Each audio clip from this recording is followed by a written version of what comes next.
film, Ted volunteered and said, "I'll shoot whatever you want. I'll go," and Ted traveled with me all over and was always there when an opportunity for doing an interview. So this is as much Ted's film as anybody's. Another person I want to shout out to is Dan McCloskey. Dan was a friend of Michael's, and in the early 70s sat down and did an extensive audio interview with Michael, which became the basis of the narrative for this film. And so I really want to thank Dan for making his audio tapes available. There are too many people to mention. Their names were all up in the credits. People who donated or made available materials that went into this film. Certainly, everybody who was interviewed. I want to make a special shout out to Susie, who I saw was here earlier. It took me years to convince Susie to sit down and do an interview with me, but I'm so glad she did. Barry Goldberg, who's become a good friend over the years. I want to thank him. Nick, if he's here.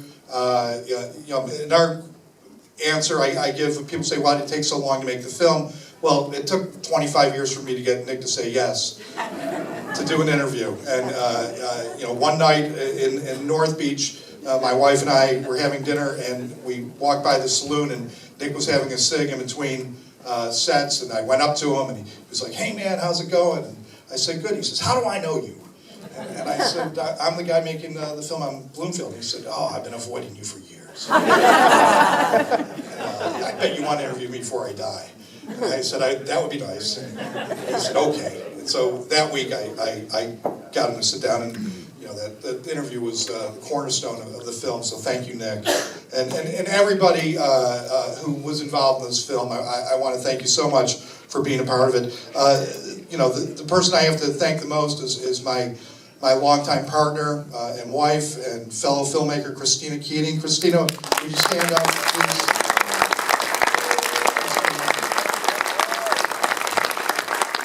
She knows better than anybody that I couldn't do it without her.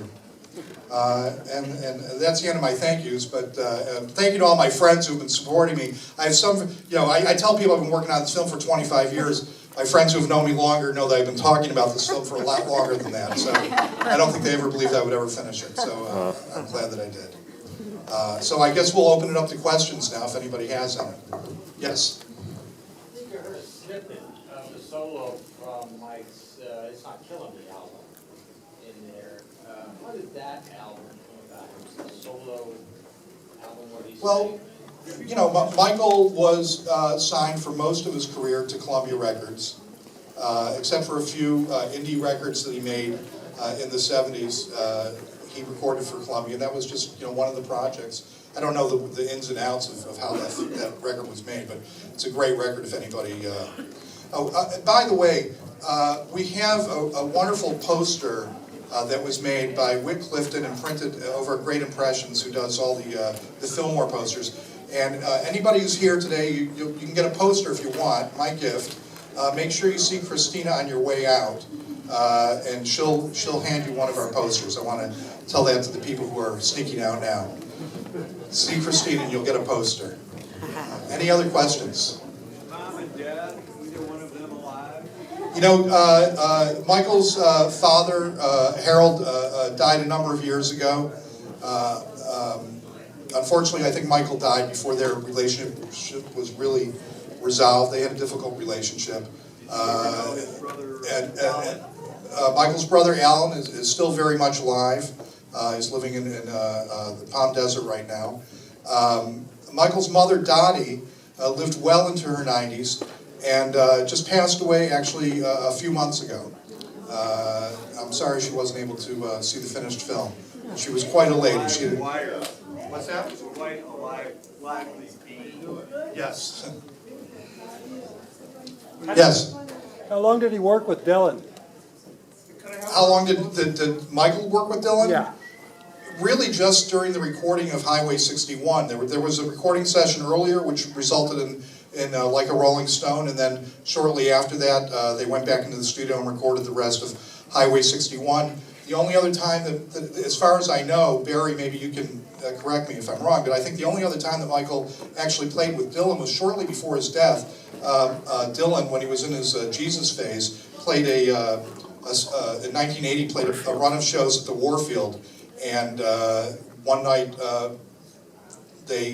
Michael appeared on stage with Dylan. They played a couple songs together, and the tapes are phenomenal. Michael sounded great that night. But that was sort of the extent. They knew each other for years, but they're collaborating. They didn't work together a lot. Really, just Highway 61 was really it, like a Rolling Stone. Has his brother seen the movie?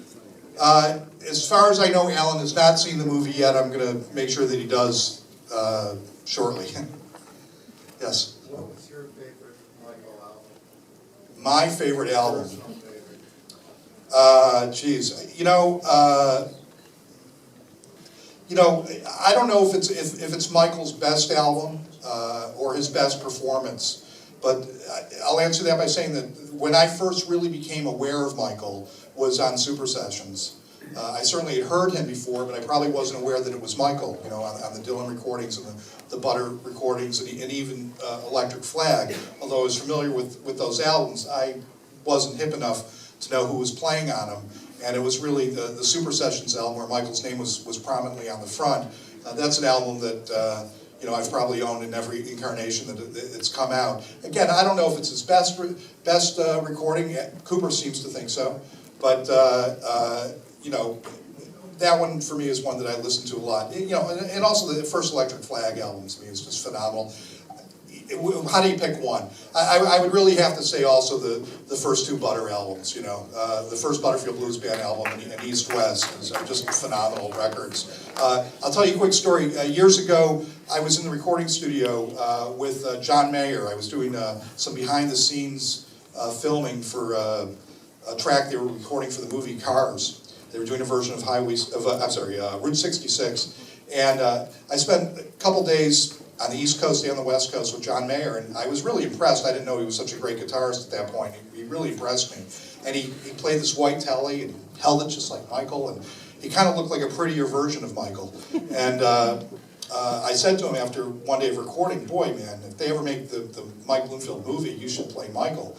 And John Mayer said to me, Mike Bloomfield, wasn't he in Fleetwood Mac?